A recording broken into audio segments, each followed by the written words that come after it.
साजी जी सुन रहे हैं आप मुझे? सुलेमानी साहब, आवाज नहीं आ रही किसी की भी। सुलेमानी साहब, आप तक आवाज पहुंच रही है? सुन पा रहे हैं आप मुझे? मेरी आवाज आ रही है आप तक? अच्छा ज्योति जी, मेरा सवाल आपसे कि 12 साल पूरे हो गए आज प्रधानमंत्री नरेंद्र मोदी के, और जश्न का माहौल है, मुझे बीजेपी जगह लगता है जगह कि जश्न मना रही है। मैडम प्रतिक्रिया दीजिए। बिल्कुल, मुझे लगता है ये हम सब के लिए, सभी भारतवासियों के लिए गर्व की बात है हम्म। कि हम जो है एक ऐसे मजबूत नेतृत्व और प्रधानमंत्री जी के नेतृत्व में जिस तरह से भारत ने पिछले 12 वर्षों की इस यात्रा को आगे बढ़ाया है, मजबूत कदमों से बढ़ाया और कुछ ऐसे ऐतिहासिक निर्णय लिए आवाज हैं नहीं आ रही। जो शायद हम निर्णय किसी और को के साथ जो हम सोच भी नहीं सकते थे। क्या मेरी आवाज आप तक पहुंच हाँ रही है? हाँ, आपकी आवाज आ रही है, आपकी आवाज आ रही है। ज्योति जी आप बोलिए। बिल्कुल। तो आप अगर सोचे धारा 370 देश में से हट जाना, शायद हम 12 साल पहले जब इसके बारे में कोई बात करते थे तो ये सोच भी नहीं सकते थे कि ऐसा हो सकता है, लेकिन वो हुआ।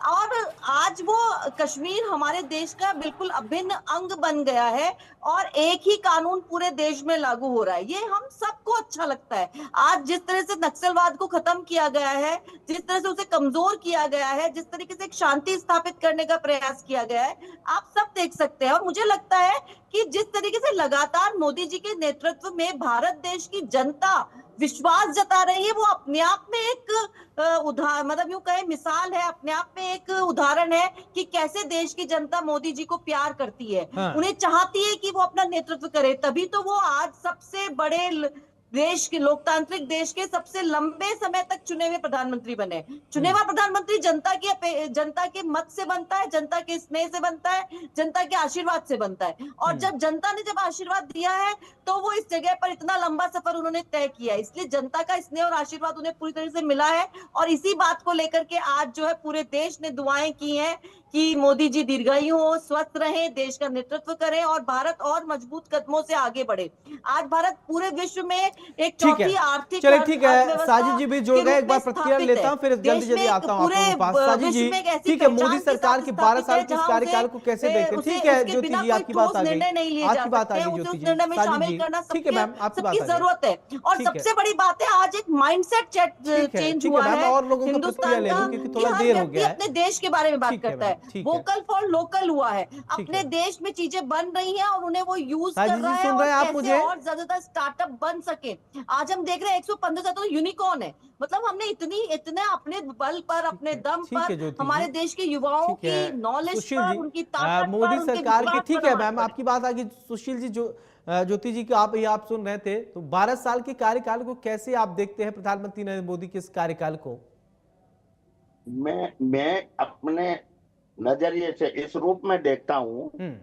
कि मोदी के 12 वर्ष हम्म। इसलिए जाने जाएंगे कि कश्मीर से धारा 370 का हटना, हम्म।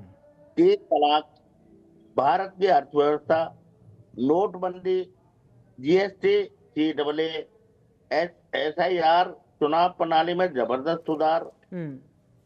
सीमाओं की सुरक्षा, आतंकवाद पर काबू, नक्सलवाद से किसी हद तक सब काबू पाने में सफलता, पश्चिम बंगाल में लोकतांत्रिक व्यवस्था, बांग्लादेश में देशी घुसपैठियों की वापसी, रेलवे में जबरदस्त हम्म। विस्तार, रोड निर्माण में रिकॉर्ड विस्तार, हर क्षेत्र में विकास है। कड़े फैसले के लिए मोदी को जाना जाएगा। कोरोना काल का प्रबंधन विश्व में मोदी को जाना जाएगा। और हम्म। अंतरराष्ट्रीय स्तर पर भारत का सम्मान, महिलाओं को भागीदारी 33% और नौकरियों में भागीदारी। हम्म। तो इस रूप में देखता हूँ। दूसरी तरफ मैं इसको इस रूप में विश्लेषण करता हूँ हम्म। कि जो अब होता है वो कि मोदी जी को इस बात पे कि भ्रष्टाचार वहीं का वहीं है, VIP कल्चर है, लाइन ऑर्डर का स्थिति ठीक नहीं है, राजनीति का चरित्र वही है, राजनेताओं पर आज तक प्रभावी कार्रवाई नहीं कर पाई, राजनीति में परिवारवाद को बढ़ावा मिला है, देश में टैलेंट भरा पड़ा है, टैलेंट का पलायन को नहीं रोक सकी, देश में कानून का राज स्थापित नहीं हो सका, नहीं कर सके। ऐसा लगता है सत्ता खोने और सत्ता वापसी की लड़ाई ही चल रही है। हम्म। यही कारण है एक आदर्श शासन नहीं कहा जा सकता। कोचिंग एक बहुत बड़ी बुराई की जड़ है, जो बहुत आर्चनी 30-40 साल से ज्यादा से चल रही है। अलग अलग तरीके से थी पहले, आपको ध्यान होगा कि ये टीप नहीं की और पेपर लीक आने लगी। कोचिंग इसकी है, और नीट हर राज्य में हुई है, और नीट ने सबसे ज्यादा फायदा राजनेताओं ने अपने लिए उठाया। मैं बस इस रूप में देखता ठीक है हूँ। साजिद जी, ठीक है साजिद जी, आप मोदी सरकार के 12 साल के कार्यकाल को कैसे देखते हैं? आप भी अपनी प्रतिक्रिया दीजिए। साजिद सुलेमानी जी, लग रहा है कि साजिद जी तक आवाज नहीं पहुंच रही है। चलिए ज्योति जी, मेरा सवाल आपसे कि देखिए अभी जगह जगह पर जश्न मनाया जा रहा है, और प्रधानमंत्री नरेंद्र मोदी, अभी एक तस्वीर देख रहा था कि झालपूड़ी भी वो खाते हुए नजर आ रहे हैं। और अगर राजस्थान की अगर हम बात करें तो राजस्थान में किस तरीके से ये 12 साल को सेलिब्रेट आप लोग कर रहे हैं? देखिए, राजस्थान में 5 जून से लेकर के 21 जून तक एक अभियान चलाया जा रहा है, जिसमें विश्व पर्यावरण दिवस, मोदी जी के 12 साल और 21 जून को विश्व योग दिवस, जिसे हम ये कहेंगे कि ये भी मोदी जी की एक बहुत बड़ी उपलब्धि है कि उन्होंने योग को पूरे विश्व में फैलाने का काम किया है और उसकी पहचान दिलाई है और लोगों को जागरूक किया इस बारे में। और इन जो 5 तारीख से 21 तारीख के बीच में विशेष संपर्क अभियान रखे जाएंगे, प्रबुद्धजनों के साथ चर्चा की जाएगी। हमारे सांसद, हमारे विधायक प्रमुख लोगों के घर जाएंगे, उनसे मिलेंगे, उनसे बात करेंगे, चर्चा करेंगे कि कैसे वो मोदी जी के कार्यकाल को देखते हैं, क्या उनको लगता है, क्या उनकी और अपेक्षाएं हैं, कैसे और ज्यादा मजबूती से आगे बढ़ा जा सकता है। तो वो संपर्क, एक प्रबुद्धजन सम्मेलन भी होंगे, एक विशेष, और साथ ही जो 12 सालों में जो काम हुआ है मोदी जी के नेतृत्व में राजस्थान में, अपने अपने शहरों में जिस तरीके से काम हुआ है, तो प्रगति पथ पे भी जो है वहां भी जाएंगे। जो हमारे जनप्रतिनिधि हैं, हमारे लोग हैं, वो जहां जहां पे, क्योंकि आज हम देखते हैं बहुत सारे काम ऐसे हैं जिनका शिलान्यास और उद्घाटन मोदी जी द्वारा ही किया गया है। इतने बहुत सारे काम ऐसे हो गए हैं जिनको उन्होंने सपना देखा, संजोया और उन्हें पूरा भी किया। तो इस तरह के कामों तक हम जो है वो जाएंगे, जिससे लोगों की, और खास तौर से लोगों की भागीदारी, जनता की भागीदारी उसमें जुड़े, जनता को भी वो जुड़ाव महसूस हो कि हाँ, हमारे देश ने 12 साल में ये तरक्की की है, ये उन्होंने अपने, हमारे पूरे विश्व में पहचान बनी है, और उस पर वो भी गर्व अनुभव कर सके। तो जनता को जोड़ते हुए 12 साल के इन पूरे कार्य, इसी के साथ साथ एक प्राकृतिक खेती को लेकर के भी कार्यशालाएं जो हैं वो इस समय पे आयोजित की जाएंगी, क्योंकि आज हम देख रहे हैं कि पहले जब हमने मिलेट्स की बात की, तो आज मिलेट्स को पूरे विश्व में पहचान भी मिली है, आगे भी बढ़ा है वो काम। इसी से प्राकृतिक जैव, क्योंकि हम जानते हैं कि रासायनिक खादों से आज हमारी जमीन जो है वो बहुत जहरीली हो गई है, तो जितना हम प्राकृतिक खेती की ओर जाएंगे, किसानों को उसके लिए जागरूक करेंगे, तो निश्चित रूप से हम एक अच्छे खाद्यान्न के रूप में जो है अन्न प्राप्त कर सकेंगे। तो इन सब चीजों को लेकर के एक जागरूकता, एक कार्यशाला है। चलिए अब आपकी, ठीक है, आप तो अपनी, साजिद जी आप तक आवाज पहुंच रही है क्या? आप सुन रहे हैं आप मुझे? मैं जी बताएं, आवाज बहुत धीरे है। जी जी, आप तक आवाज पहुंच रही है। मैं आ रहा हूं सुलेमानी जी, सुशील जी आप तक आ रहा हूं। साजिद जी से एक बात प्रतिक्रिया ले लेता। मोदी सरकार के 12 साल के इस कार्यकाल को कैसे देखते हैं आप? नहीं, मैं त्रिपाठी जी, सुशील जी मैं आ रहा हूं, क्योंकि एक बार कंफर्म करा लेता हूं आवाज आ रही कि नहीं, क्योंकि थोड़ा डिस्टरबेंस हो रही है। साजिद जी आप सुन रहे हैं तो बताइए, प्रतिक्रिया दीजिए। कि ऐसा है, 12 साल में हमारी दीदी बैठी है, इनको मैं नमस्ते करूंगा कि हमारे पुराने साथी रहे हैं। मैं एक बताना चाहूंगा, 12 साल पहले जो स्थिति थी, 48 रुपए के अंदर दाल आती थी, जो आज 160 रुपए के अंदर ये दाल आ रही है। आज उस वक्त में पेट्रोल जो आता था 58 रुपीज पर लीटर आता था, आज पेट्रोल के भाव क्या है, आज डीजल के भाव क्या है, आज केरोसिन के भाव क्या है, आज चीनी के भाव क्या है। 14 रुपए केजी जो है वो 45 रुपीज केजी चीनी हो गई है। आज हमारे जो किचन का, जो राशन का जो दर है, वो महंगाई है, वो किस तरह से किचन का जो बढ़ गया है, ये हमारी दीदी ज्यादा अच्छे से जानती है। आज हमारे सामने के अंदर देखेंगे आप, जो 2 रुपए किलो जो आलू आता था, वो आज 20 रुपए किलो आने लग गया है। जो 3 रुपए किलो जो मिर्च आती थी, वह आज देखने में 25 रुपए किलो मिर्च आने लग गई है। जिस तरीके से महंगाई बढ़ रही है इन 12 सालों के अंदर, और बेलगाम महंगाई है, इस पे कोई कंट्रोल नहीं कर पा रहा है, और ये चलिए 12 ठीक है साल ज्योति का जी, इसका एक failure है प्रतिक्रिया भारतीय दीजिए। जनता देखिए पार्टी का। महंगाई इन्होंने जिस बेतहाशा तरीके बढ़ी से है जो कि जीएसटी थोपी साजिद जी है, कह रहे हैं, जीएसटी आप अपनी थोपने से उपलब्धियां निचले जुड़ा स्तर रही तक थी, की अब देखिए हो अब गई कमियां कि भी हर सामने चीज आ के ऊपर रही हैं। टैक्स लग गया, दूध पे टैक्स लग गया, दही पे टैक्स लग गया, जो भगवान कृष्ण का साजिद जी जो जो कह प्रसाद रहे हुआ हैं वो करता बात था को उसके हम ऊपर टैक्स सब इस लग पर गया। में जानते हैं कि एक यूनिवर्सल ग्लोबली एक अनम्यूट कर लीजिए परेशानी, एक ज्योति जी, युद्ध का अनम्यूट करके संकट बोलिए। जो है वो हम पर गहराया है और उसका असर पूरे विश्व में हुआ है। केवल हम यूं कहें कि केवल भारत में ही उसका असर ये हुआ जी है, ऐसा अनम्यूट कर नहीं है। लीजिए। दीदी तो दीदी ये मैं बताना युद्ध से चाहूंगा, जो अभी असर की ग्लोबली वजह नहीं से है, जो ये दिक्कतें जो हमारी आई विदेश हैं नीति का और फेलियर उसके है। बावजूद भी हमने बहुत लंबे समय तक लोगों को नहीं राहत नहीं, देने एक का बार काम ज्योति जी किया। आप अपने आप को बहुत अनम्यूट लंबे करिए, समय आपकी तक हमने आवाज एक मैं नहीं प्रयास सुन पा रहा किया हूँ। कि लोगों को ज्यादा तकलीफ का सामना ना करना पड़े। तो इन सब चीजों को लेकर शायद एक के बार फिर से और आवाज जहां आप तक एक लोगों की समय के नहीं आ साथ रही हम है। देखते हैं मेरी मैं त्रिपाठी जी, मैंने जो तो ये अपनी बात आज इस मुद्दे पर हम चलिए, सुशील जी आप कुछ कहना चाह रहे थे, बोलिए। मैं ये कह रहा था कि मैंने जब अपना ये आपने कहा किस रूप में देखते हैं, तो मैंने बताया था कि मैं इस रूप में तो मोदी जी को की प्रशंसा करूंगा, लेकिन मैंने नहीं समांतर नहीं कहा। ठीक है, आप लोगों की आवाज नहीं आ रही है। एक बार फिर नहीं, से आप लोगों आपको से देखिए हम मेरी आवाज रिकनेक्ट होंगे मेरी आवाज आ और रही है। माफी चाहेंगे, टेक्निकल इशू की वजह से आपको मैं सुन नहीं पा रहा हूँ। जी पीसीआर टीम प्रश्न है फिर ना। से आवाज एक बार सही कराइए। तो ये आज हम चर्चा कर रहे हैं कि किस तरीके से मोदी सरकार की कार्यकाल, देखिए अभी साजिद जी कह रहे थे कि महंगाई बढ़ी है, बेतहाशा महंगाई हुई है। मेरा प्रश्न है 12 ना, साल में मोदी सरकार के फैसले, नई दिशा और संकल्प से उपलब्धि तक का ये सफर। मैं मोदी सरकार के 12 साल मैंने आपको गिना है कि इस रूप में तो मैं प्रशंसा करूंगा। और समांतर मैंने ये कहा कि उनका जवाब मुझे प्रवक्ता भाजपा से चाहिए कि उनका क्या जवाब है कि पब्लिक ग्रीवेंसेस महत्वपूर्ण बात है कि जो पब्लिक ग्रीवेंसेस सुशील ना, जी में से वहां शायद आवाज जा नहीं रही है इंडिया न्यूज में। नहीं मेरी बात है ना, सुन रही है क्या आप? नहीं, इंडिया न्यूज पे नहीं जा रही है आपकी आवाज। चले नहीं, ठीक अभी है, तो बात हो ठीक रही है, ठीक हो, आवाज आप लोगों की ठीक हो गई है, हमने टेक्निकल टीम से ठीक करा ली है। ठीक है सुशील जी, अब बोलिए, आप कुछ कह रहे थे बीच में। मेरे भाजपा प्रवक्ता से है, ज्योति जी से। हम्म। ज्योति जी नहीं, नमस्कार। जी जी, अब आप लोगों की नमस्कार। आवाज ठीक हो गई, आप लोगों की आवाज सही होगी, बोलिए। हाँ, मैं आपको हकीकत से कुछ सामना कराना चाहता हूँ हम्म। और नेताओं का काम भी यही है। हम्म।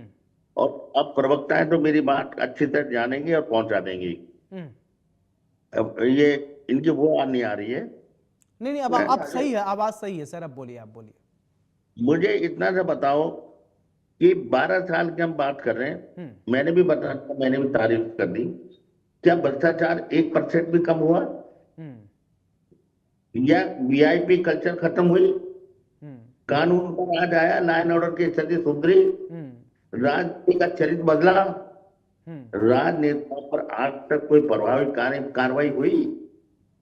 पिछली बार कहते लाल डायरी ये फलाना है, और राजनीति में परिवारवाद बढ़ा है। हम्म। देश का टैलेंट जो भरा पड़ा है वो पलायन कर गया। आज जो जिम्मेदार जैसे यूआईटीआई है, इसमें अपने ही आदमी लाके बिठा दिए जाते हैं, है ना। कभी किसी टैलेंट को लाया कि जो इसका विकास कर सके, शहर का विकास कर सके, उन्हीं लोगों को, राजनेताओं के, उन्हीं को बिठा दिया जाता है। देश में मैं बिल्कुल कानून आपकी का बात का जवाब देना चाहूंगी। आपने जो सवाल खड़े किए हैं, मैं निश्चित रूप से उनका जवाब देना चाहूंगी। सबसे पहली बात तो अगर आप खुद देखेंगे कि पहले अगर आप बात करते हैं भ्रष्टाचार पर कार्रवाई हो रही है कि नहीं, सुशील जी की बिल्कुल बात हो रही पूरी है। होने दीजिए, ठीक है, क्योंकि आरोप मुझे लगता है कि सुशील जी 12 साल के आरोप लगे तो मैम थोड़ा लंबा हो सकता है, कि सुन लीजिए थोड़ा सा, फिर इसके बाद जवाब दीजिए। मैं प्रैक्टिकल जी रहा हूँ। ऐसा लगता है कि सत्ता खोने और सत्ता वापसी की लड़ाई चल रही है। यही कारण है कि एक आदर्श शासन नहीं कहा जा सकता, और इसके लिए मोदी नहीं, मोदी तो जिसकी विजन है और उस पर जो काम हो रहा है, अरे ये भाजपा के जो टीम है या भाजपा के जो वो है, उनका काम है कि इन बातों को के लिए काम करे, चलिए ठीक पब्लिक है ज्योति जी, ठीक है सर, सुशील जी आपकी बात आ गई एक एक आरोप के जवाब लेंगे। ज्योति जी देखिए कई आरोप सुशील जी ने लगाए और साजिद जी ने भी आरोप लगाए, दोनों आरोपों को मिलाकर आप जवाब दीजिए, फिर इसके बाद मैं साजिद जी के पास जाऊंगा। बिल्कुल, मैं बिल्कुल जवाब देना चाहूंगी। सबसे पहली बात तो सुशील जी ने अपनी जब बात स्टार्ट की थी तो उन्होंने खुद ने इतने बड़े बड़े काम जो मोदी जी के गिनाए थे, चाहे वो 370 हो, चाहे नारी शक्ति वंदन बिल हो, चाहे नक्सलवाद खत्म करने की बात हो, चाहे विश्व में आर्थिक स्थिरता की बात हो, उन्होंने खुद ने इतनी सारी बातें कही। तो इतने सारे काम जब आप गिना रहे हैं तो निश्चित रूप से एक अच्छे शासन की तो हम बात कर ही कर सकते हैं। जहां तक भ्रष्टाचार को लेकर के जीरो टॉलरेंस की बात है, बिल्कुल जीरो टॉलरेंस हो रहा है। आज अगर नीट का पेपर भी अगर लीक हुआ है तो उनके जो आरोपी लोग हैं उनको तुरंत उनके उनके खिलाफ सख्त से सख्त कार्रवाई, और आगे ऐसी घटना की पुनरावृत्ति ना हो उसकी पूरी तरह से कार्रवाई की जा रही है। आप बात करते हैं परिवारवाद को बढ़ावा देने की, तो कहाँ आप देखेंगे कि छोटे से छोटे कार्यकर्ता को भी आगे बढ़ने का अवसर मिल रहा है। वो कार्यकर्ता जो शायद कभी सोच भी नहीं सकते थे कि हम वहां तक पहुंच सकते हैं, उन कार्यकर्ताओं को भी आगे बढ़ने का अवसर मिल रहा है। और नारी शक्ति वंदन बिल से तो उन महिलाओं को अवसर मिलने की तैयारी हो रही है। 33% महिलाएं जब संसद में पहुंचेंगी तो उन महिलाओं को आगे मिलने के अवसर मिलेंगे जिन्हें कई बार महिला होने की वजह से जो है वो पीछे कर दिया जाता था, या वो अवसर उन्हें नहीं मिल पाते थे जिससे कि वो आगे बढ़ सके, तो वो अवसर उन्हें मिलेंगे। तो निश्चित रूप से जब हर जन की भागीदारी होगी। एक और बात उन्होंने कही कि टैलेंट हमारा बाहर जा रहा है। मैं ये कह रही हूँ टैलेंट तो पहले भी बाहर था, लेकिन आज जब हम वोकल फॉर लोकल की बात करते हैं, आज हम जब स्टार्टअप की बात करते हैं, आज कोई 1000-2000 स्टार्टअप नहीं है, 1 लाख से ज्यादा स्टार्टअप हिंदुस्तान में चल रहे हैं और उसमें 115 से ज्यादा यूनिकॉर्न है। जो कि तो आप खुद आप सोचिए कि व्यक्ति खुद यहाँ पर अपने देश में चीजें बना रहे हैं। आज हम सुरक्षा, अगर हम बात करते हैं मिसाइल्स की, हम बात करते हैं हमारे सुरक्षा संसाधनों की, तो वो हम खुद बना रहे हैं। हम खुद उनको बना ही नहीं रहे, बल्कि दूसरे देशों को भी जो हमसे चाहते हैं उन्हें हम दे भी रहे हैं। तो ऐसे में जब हम खुद अपने सेल्फ इंडिपेंडेंट हो गए हैं, आज हम चंद्रयान की बात करते हैं, आज हम मंगलयान की बात करते हैं, खुद अपने दम पर करते हैं, तो कहीं ना कहीं विचार हमारे युवाओं में एक बात ज्योति जी, अच्छा मैं मैडम आप कभी आप मैडम फील्ड में गई हैं क्या? मुझे आप ये सिद्ध करते हैं। मैं तो फील्ड में ही रहती हूँ सुशील जी, मैं तो जनता के बीच में ही रहती हूँ, जनता के बीच में ही रहने की आदत है मुझे। निगम के वो भी रह चुके हैं। मुझे इतना तो बताओ, स्वच्छता अभियान है, आई नो स्वच्छता अभियान क्या है। मैं भ्रष्टाचार की बात है कि मैं सारे मुकदमे आ रहा हूँ भ्रष्टाचार की वजह से, जबकि मैं सारे कानून बात कर रहे हैं वो एक बहुत अलग बात हो सकती है। आज अगर हम स्वच्छता अभियान की अगर बात करते हैं, मैं मानती हूँ पूरे देश समझे, लेकिन आज हम कितने शहर दिखा सकते हैं। अच्छा साजिद जी के सब प्रश्नों का जवाब नहीं आया, साजिद जी के प्रश्नों का जवाब नहीं आया कि जो महंगाई बेतहाशा बढ़ रहा है। देखिए महंगाई की जहां तक बात है तो हम सब जानते हैं कि इस समय हम पूरा विश्व एक समस्या से जूझ रहा है। इस समय ना 12 साल की बात कर रहे हैं, 12 साल की। इस समय मान लीजिए अभी मिडिल ईस्ट की अभी शुरू हुआ ना। में तो पेट्रोल और डीजल की दरों में कमी आई थी जब उस पे टैक्स जो कम किया गया था। ये अभी जब दरें हैं तब युद्ध के बाद तब वापस बढ़ी है दरें।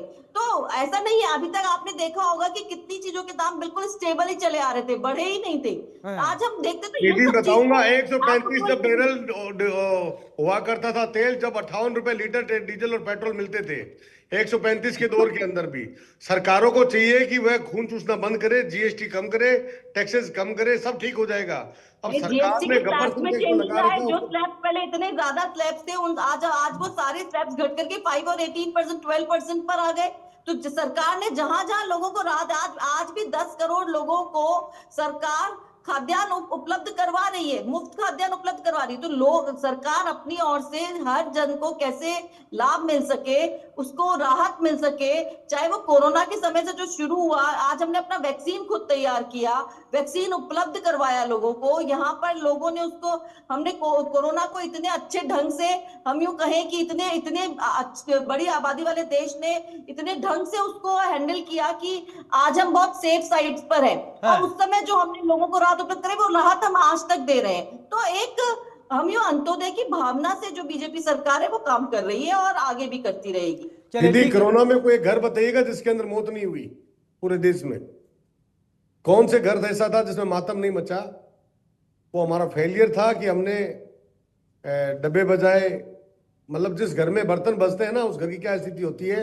हमने पूरे देश के अंदर बर्तन बजा दिए हैं, उसकी स्थिति ये हो गई है देश की कि आज पूरा देश का युवा बर्तन बजा रहा है, वो बेरोजगार घूम रहा है। वह उसको क्या क्या नाम दिए जा रहे हैं। बड़ा अफसोस होता है कि वह बच्चे हमारे हैं, आपके हैं, इन सबके हैं। आज हमारी रसोई की हालात क्या हो गई है, मैं आपको बताना चाहूंगा। चाणक्य नीति का जो चाणक्य अर्थशास्त्र, उसमें साफ लिखा हुआ आता है, प्रजा सुखे शुभम राजा प्रजनम हिते हितम। इसका मतलब साफ होता है, प्रजा के सुख से ही राजा का सुख है और प्रजा के हित में ही उसका हित है। राजा को टैक्स वैसे ही लेना चाहिए जैसे फूल के अंदर से भौरा जो होता है ना, फूल में जो रस लेता है, उसी प्रकार से टैक्स लेना चाहिए। मगर हमारी सरकारें इस तरह से लेती है, उसका खून चूस लेती है। आचार्य चाणक्य ने साफ कहा था कि टैक्स इस तरह लिया जाना चाहिए कि जनता पर बोझ ना पड़े, लेकिन सरकार ने दूध दही जो भगवान कृष्ण का प्रसाद हुआ करता था उसके ऊपर टैक्स लगाया। सरकार ने आटे और बच्चों की पढ़ाई के ऊपर टैक्स लगाया। व्यक्ति मर जाता है तो उसका अंतिम क्रिया के ऊपर सरकार ने टैक्स लगाया। डीजल पर एक्साइज ड्यूटी इतनी बढ़ा दी गई कि आज डीजल के भाव आज आसमान छू रहे हैं, डबल हो गए हैं 12 साल के अंदर। आज हमारे देश के अंदर ये स्थिति हो चुकी है कि जब जेब से लाखों करोड़ों रुपए निकाल लिए गए हैं। पहले आपको मैं 12 साल पहले आपको बताना चाहूंगा, जब यूपीए की सरकार हुआ करती थी, बैंकिंग के अंदर आप अगर 100 रुपए जमा करते थे, वो 101, 102, 103 हो जाते थे। ब्याज से पैसा बढ़ जाया करता था। अच्छा, उसी ब्याज पे बैंक अच्छा चलते साजिद थे। जी, मगर वर्तमान में योजना के वो माध्यम बैंकों के से ऊपर जो हर एक टैक्सेस व्यक्ति लगाया का गया, बैंक दीदी में सुनिए, अकाउंट अच्छा, होना साजिद जी, और मेरी बड़ी बहन सुनिए जी 2 और मिनट। सरकारी जो स्थिति लाभ इतनी कर की दी योजनाएं कि हैं, वो राजस्थान उनके सरकार सीधे को जो उसका अकाउंट में जीएसटी का सीधे पैसा व्यक्ति देना को होता है, करता वह है, जीएसटी का पैसा नहीं दिया जा अच्छा रहा है। साजिद जी, इस पर कुछ बोलना चाहेंगे क्या? साजिद जी, अभी अभी आपकी आवाज नहीं आ रही थी। ट्रिपल तलाक को लेकर ज्योति जी ने कहा, अनुच्छेद 370 हटाया गया, इसको लेकर कहा, सीमा सुरक्षा को लेकर भी अपनी प्रतिक्रिया, इस पर कोई प्रतिक्रिया देना चाहेंगे क्या साजिद जी?